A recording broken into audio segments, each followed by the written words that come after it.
भारत ने 4 यूरोपीय ममालिक के साथ फ्री ट्रेड या आज़ाद तजारत का मुआहिदा किया है। मुल्क के कॉमर्स और सनत के वजीर पीयूष गोयल ने सोशल मीडिया प्लेटफॉर्म एक्स पर मुआहिदे के बारे में बताया कि ये 4 यूरोपीय ममालिक भारत में $100 अरब की सरमायाकारी करेंगे। इस मुआहिदे के बारे में कहा जा रहा है कि इससे अगले 15 वर्षों में भारत में 10 लाख नौकरियां पैदा होंगी।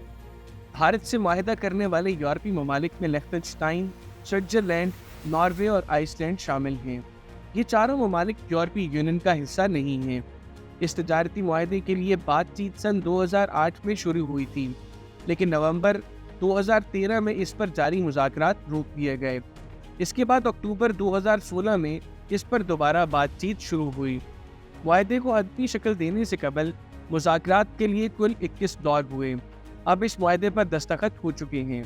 ये मुआहिदा FTA यानी फ्री ट्रेड एसोसिएशन के लिहाज से एक बड़ा मुआहिदा है, क्योंकि इसमें सरमायाकारी को लाजमी जुज़्व करार दिया गया है। इस मुआहिदे के बाद भारत के वज़ीर आज़म नरेंद्र मोदी ने एक बयान जारी करते हुए कहा कि इस तारीखी मुआहिदे से मुल्क के नौजवानों के लिए रोज़गार के मौके पैदा होंगे। मुआहिदे पर नॉर्वे की वज़ीर तजारत ने कहा कि भारत और नॉर्वे के ताल्लुकात अब तक की बेहतरीन सतह पर हैं। इस मुआहिदे से जहां भारत को ज़्यादा सरमायाकारी मिलेगी, वहीं यूरोपीय ममालिक के प्रोसेस्ड फूड, मशरूबात और इलेक्ट्रॉनिक मशीनरी को भारत की 140 करोड़ लोगों की मार्केट तक रसाई हासिल होगी। भारत फ़िलहाल दुनिया की सबसे तेज़ी से तरक्की करने वाली बड़ी मईशतों में से एक है। भारत के वज़ीर सनत और कॉमर्स पीयूष गोयल ने इस मुआहिदे पर कहा कि इससे फार्मा, तिब्बी आलात, खुराक, तहकीक और तरक्की जैसे कारोबारों को बहुत फ़ायदा होगा। भारतीय वज़ीर आज़म नरेंद्र मोदी ने अपने बयान में इस मुआहिदे को भारत और EFTA ममालिक के दरमियान बाहमी ताल्लुकात के एतबार से एक तारीखी लम्हा करार दिया। उन्होंने अपने बयान में कहा कि 10 मार्च 2024 भारत और EFTA ममालिक के दरमियान ताल्लुकात में एक तारीखी लम्हा है।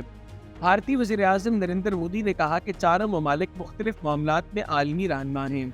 ये ममालिक मालियाती, खिदमात, banking, transport, logistics, pharma, machinery समेत मुख्तलिफ शोबों में रहनुमा हैं और हमारे लिए ताउन के नए दरवाजे खोलेंगे।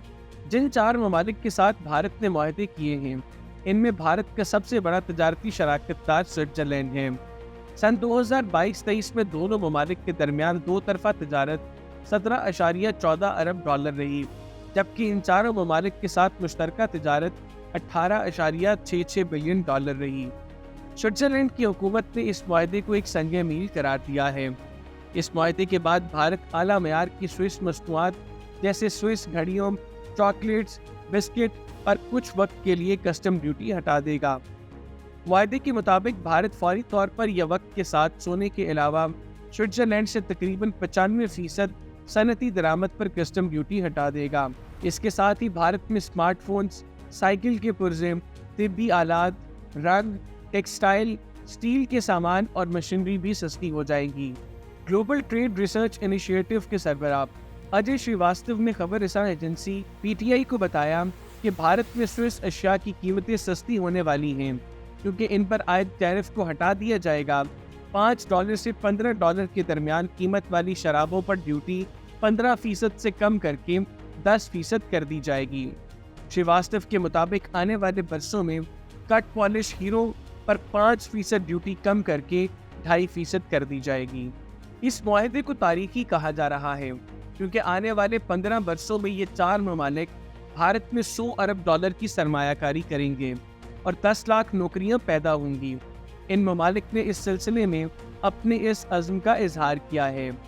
दी हिंदू को दिए गए एक इंटरव्यू में स्विट्जरलैंड के इक़्तिसादी अमूर के वज़ीर ने कहा कि मैं आपको बता सकती हूँ कि स्विस कंपनियों और दीगर कंपनियों से हमने बात की है। भारत में इनकी बहुत दिलचस्पी है। एक अंदाजे के तहत $100 अरब के अदाद शुमार पर पहुँचे हैं। इसके लिए हमने 2022 में FDI के अदाद शुमार देखे हैं, जो कि $10.7 अरब अमरीकी रहे और भारत की GDP के तखमीने और यहाँ की बड़ी मार्केट इस सरमायाकारी की रकम तक पहुँचने की बुनियाद है। EFTA ब्लॉक हमारे यूरोपीय पड़ोसियों से पहले ही इस डील को करने में कामयाब हुआ और इस बात पर भारत ने बाकी लोगों की दिलचस्पी को मज़ीद बढ़ा दिया है। लेकिन मैं ये भी वाज़ेह करना चाहती हूँ कि کہ یہ سرمایہ کاری سوئس حکومت نہیں کرے گی بلکہ نجی کمپنیاں کریں گی۔ انہوں نے مزید کہا کہ اگر کسی وجہ سے ہم $100 بلین کی سرمایہ کاری نہیں کر سکیں تو ہم واپس چلے جائیں گے۔ معاہدے کے متعلق سوئٹزرلینڈ کے وزیر اقتصادیات نے کہا کہ بھارت ایک ایسا ملک ہے جہاں تجارت اور سرمایہ کاری کے بے پناہ مواقع ہیں۔ اس معاہدے سے بھارت کی ٹیکنالوجی تک رسائی حاصل ہوگی۔ یہ معاہدہ کب سے نافذ العمل ہوگا؟ اس سوال کے جواب میں انہوں نے کہا کہ ہر ملک کے مختلف اوقات ہیں۔ سوئٹزرلینڈ میں ہم اسے خزاں کے اجلاس میں پارلیمنٹ میں پیش کریں گے۔ امید ہے کہ رواں سال کے آخر تک اس پر عمل درآمد ہو جائے گا۔ میرے خیال میں EFTA کے باقی ممالک بھی اس وقت تک اپنا کام مکمل کر لیں گے۔